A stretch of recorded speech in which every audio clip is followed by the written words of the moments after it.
Hello my dear friends. आज आप लोगों के लिए मैं कुछ और सेंटेंसेस लाया हूँ और इन सेंटेंसेस को भी आपको उसी तरह से यूज़ करना है जिस प्रकार से आपने पहले यूज़ किया। जो ये सेंटेंस दिए गए हैं, एक सेंटेंस से हम कई सेंटेंस बना सकते हैं और इसमें भी किसी भी रूल और नियम का प्रयोग नहीं हुआ है। मतलब कोई टेंस का प्रयोग नहीं हुआ है कि आपको इससे कोई टेंस सीखना है। ठीक, तो यहाँ पर देखिए कुछ सेंटेंस लिखा हुआ। सबसे पहले लिखा हुआ बोथ नेबर्स। बोथ का मतलब होता है दोनों और नेबर्स का मतलब होता है पड़ोसी, मतलब दोनों पड़ोसी। बोथ नेबर्स, दोनों पड़ोसी। दोनों व्यक्ति, बोथ पर्सन, दोनों आदमी, बोथ मैन। और दोनों किताबें, बोथ द बुक्स। तो यहाँ बोथ का मतलब ये होता है कि दोनों, जहाँ दोनों शब्द आ जाए वहाँ हम बोथ का प्रयोग करते हैं।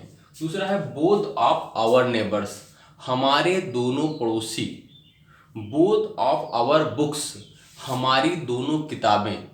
बोथ ऑफ आवर हाउसेस, हमारे दोनों घर। बोथ ऑफ आवर डोर्स, हमारे दोनों दरवाजे। तो इस तरह से बोथ ऑफ जहाँ आ जाए, both of our, both of their, both of his, तो यहाँ हम उसके, हमारे, इस तरीके से हम यूज़ करते हैं। ठीक है। अगला देखिए, ड्यूरिंग द फ्लाइट। ड्यूरिंग का मतलब होता है दौरान। ड्यूरिंग द फ्लाइट, उड़ान के दौरान। ड्यूरिंग मील, खाना के दौरान। ड्यूरिंग वॉकिंग, टहलने के दौरान। तो जहां जिस वाक्य में दौरान शब्द आता है और वैसी आप इंग्लिश बोलना चाहते हैं तो वहां पर आपको ड्यूरिंग का प्रयोग करना होगा। ओके। नेक्स्ट लाइन है every line. Every, each line. Each means होता है प्रत्येक। ईच लाइन प्रत्येक। तो ईच मीन्स होता है प्रत्येक, की हमेशा सिंगुलर पर्सन होता है। ईच लाइन प्रत्येक लाइन। ईच विंडो प्रत्येक विंडो। ईच वुमेन प्रत्येक औरत। ईच मैन प्रत्येक आदमी। तो ईच मीन्स होता है प्रत्येक, जहां पर भी ईच आ जाए उसका मतलब प्रत्येक होता है और एवरी का मतलब भी होता है प्रत्येक। नेक्स्ट देखिए, नो ईच अदर। अगर ईच अदर आ जाए, ईच अदर दो व्यक्तियों के बीच में तुलना कहा जाता है। नो ईच अदर, एक दूसरे को जानो। ईच अदर का मतलब होता है एक दूसरे, और एक दूसरे को पहचानो। Know each other. एक दूसरे से प्रेम करो, लव ईच अदर। एक दूसरे की मदद करो, हेल्प ईच अदर। तो जब दो व्यक्तियों को कहा जाए कि ऐसा करिए तो वहां पर हम ईच अदर का प्रयोग करते हैं। ठीक है। अगला देखिए, एवरी पेज। एवरी मीन्स वही ईच का जैसा इसका भी प्रयोग होता है। एवरी पेज प्रत्येक पेज। एवरी लाइन प्रत्येक लाइन। एवरी पर्सन प्रत्येक व्यक्ति। एवरी ईच दोनों का मतलब होता है प्रत्येक। एवरी सिंगल पेज, लेकिन अगर सिंगल भी जुड़ जाए तो जैसे हम लोग कहते हैं हर एक पेज, एवरी सिंगल पेज। हर एक व्यक्ति, एवरी सिंगल मैन। हर एक घर, एवरी सिंगल हाउस। तो एवरी के साथ सिंगल स्पीकिंग में यूज करते हैं जब हम एक, हर एक का प्रयोग करते हैं। ठीक है। अगला देखिए, नेक्स्ट है इनफ इंफॉर्मेशन। इनफ का मतलब होता है पर्याप्त। इंफॉर्मेशन का मतलब होता है जानकारी। पर्याप्त जानकारी, इनफ इंफॉर्मेशन। और पर्याप्त मतलब पर्याप्त अच्छा, इनफ बेटर, इनफ गुड। ठीक। तो इनफ का मतलब होता है पर्याप्त। ठीक है। जहां पर पर्याप्त शब्द आ जाए वहां हम इनफ का प्रयोग करेंगे। अगला देखिए, अगला है हॉट इनफ। हॉट इनफ का मतलब होता है पर्याप्त गर्म। हॉट इनफ पर्याप्त गर्म। हॉट, कोल्ड इनफ पर्याप्त ठंडा। और काफी तेज जैसे आ जाए पर्याप्त फास्ट, है ना, पर्याप्त तेज। काफी तेज, इनफ फास्ट, पर्याप्त सूखा, इनफ ड्राई। तो इसी तरीके से इनफ का प्रयोग करते हैं, इनफ ड्राई, इनफ, मतलब किसी तरीके से इनफ के साथ कोई भी चीज ऐसे शब्द का यूज करें जहां पर पर्याप्त लगा हो तो वहां हम इनफ का प्रयोग करते हैं। जैसे पर्याप्त काफी आसान है, पर्याप्त इनफ सिंपल, है ना, इनफ सिंपल, इनफ फास्ट। इस तरीके से हम इनफ का प्रयोग करके सेंटेंस को बनाते हैं। अगला देखिए, इवन बेटर। इवन का मतलब होता है और भी, इवन बेटर, इवन मीन्स होता है यहां तक कि, बेटर माने और अच्छा, good, better, best. Good means अच्छा, बेटर मीन्स और अच्छा, इनफ बेटर पहले से ज्यादा अच्छा। और भी सेंटेंस से बना सकते हैं कि और अधिक खराब, इवन वर्स्ट, और अधिक खराब, इवन वर्स्ट। और भी इसमें हो सकता है इवन और ज्यादा तेज, इवन फास्टर, और ज्यादा मतलब आसान, इवन सिंपल। तो इस तरीके से इवन इजियर, मतलब इसमें कंपैरेटिव डिग्री का प्रयोग करते हैं।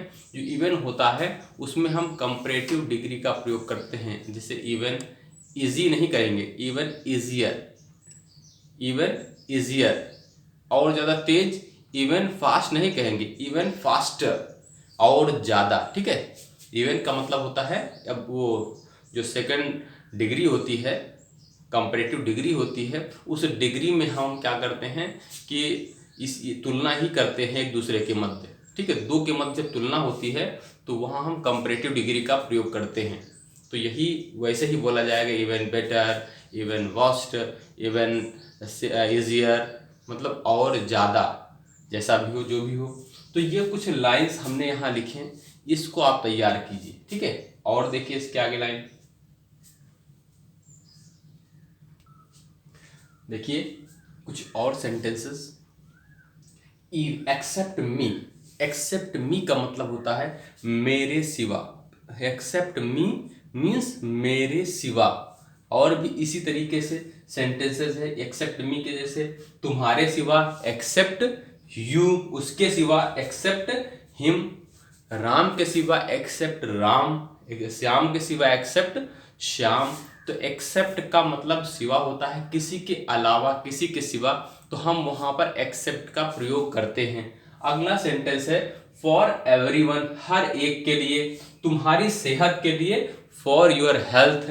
और सेंटेंस है तुम्हारी माँ के लिए, फॉर योर मदर, तुम्हारे पिताजी के लिए, फॉर योर फादर, तुम्हारे भाई के लिए, फॉर योर ब्रदर। ठीक है, तो इस तरीके से हम फॉर का प्रयोग करते हैं। ठीक है, अगला तुम्हारे फायदे के लिए, फॉर योर बेनिफिट, तुम्हारे नुकसान के लिए, फॉर योर हार्म। तो यहाँ हम बहुत से सेंटेंसेस और देखेंगे। बिकॉज ऑफ इसी क्रम में है। बिकॉज ऑफ का मतलब होता है कि वजह से, मतलब बिकॉज ऑफ हीट, गर्मी की वजह से। बिकॉज ऑफ प्रेशर, मतलब दबाव की वजह से।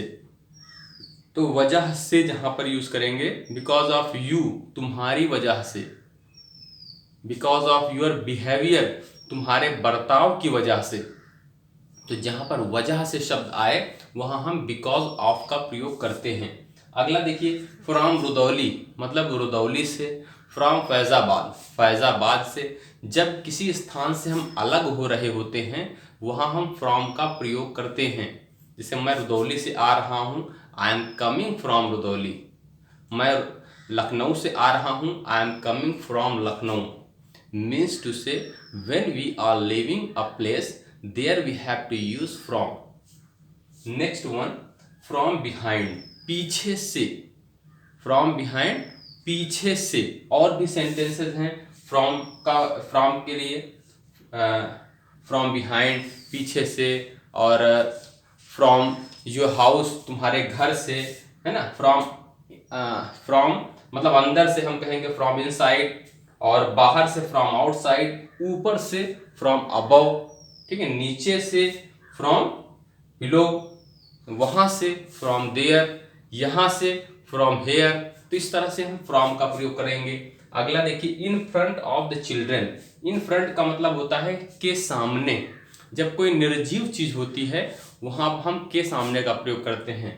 तो from the in front of the children, बच्चों के सामने, मान लो कोई निर्जीव चीज रखी है, the wall is in front of the children, तो वहाँ हम इन फ्रंट ऑफ का प्रयोग करते हैं। ठीक है, और कोई चीज सेंटेंस जैसे लोगों के सामने फ्रॉम द पीपल, घर के सामने फ्रॉम, वो इन फ्रंट मतलब लोगों के सामने in front of the people, और घर के सामने in front of the house. और अगला मेरे सामने, वो शीशे के सामने in front of a mirror. In front means होता है जब कोई निर्जीव चीज रखी हो, in front of the house, in front of the wall, in front of the mirror, तो वहाँ हम इन फ्रंट ऑफ का प्रयोग करेंगे क्योंकि वो निर्जीव चीज है। अगर सजीव चीज है तो वहाँ हम बिफोर का प्रयोग करेंगे, जैसे बिफोर द जज, जज के सामने, तो इस तरह से बिफोर का प्रयोग करते हैं। अगला देखिए, बिहाइंड योर सक्सेस। बिहाइंड का मतलब पीछे होता है, आपकी सफलता के पीछे। बिहाइंड योर सक्सेस मतलब आपकी सफलता के पीछे, इस षड्यंत्र के पीछे, before, behind, behind this plot, इस षड्यंत्र के पीछे, बिहाइंड दिस प्लॉट। और अगला, काउंटर के पीछे, बिहाइंड द काउंटर, कार के पीछे, बिहाइंड द कार, और ट्रक के पीछे, बिहाइंड द ट्रक। तो बिहाइंड द ट्रक, ट्रक के पीछे, बिहाइंड द प्लॉट, प्लॉट के पीछे, इस षड्यंत्र के पीछे, या बिहाइंड दिस कॉन्स्पिरेसी, तो इस षड्यंत्र के पीछे। और इस तरीके से हम बिहाइंड का प्रयोग करते हैं पीछे के लिए। नेक्स्ट है लाइक अ वुल्फ मतलब भेड़िए जैसा, लाइक अ फूल मूर्ख जैसा, और अपनी माँ जैसा, लाइक हिज मदर, तो लाइक का प्रयोग करेंगे, लाइक द मदर। और किसके जैसा, लाइक हूं, तो लाइक का मतलब समान होता है की तरह, मतलब जब हम किसी तरह कोई चीज देखना होता है तो हम वहां पर लाइक का प्रयोग करते हैं। लाइक मीन्स होता है तरह। तो ये कुछ सेंटेंसेस हमने दिए हैं।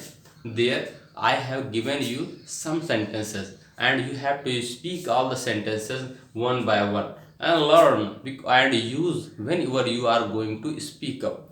And as before, I have already taught you that if you want to speak, you should go to the mirror.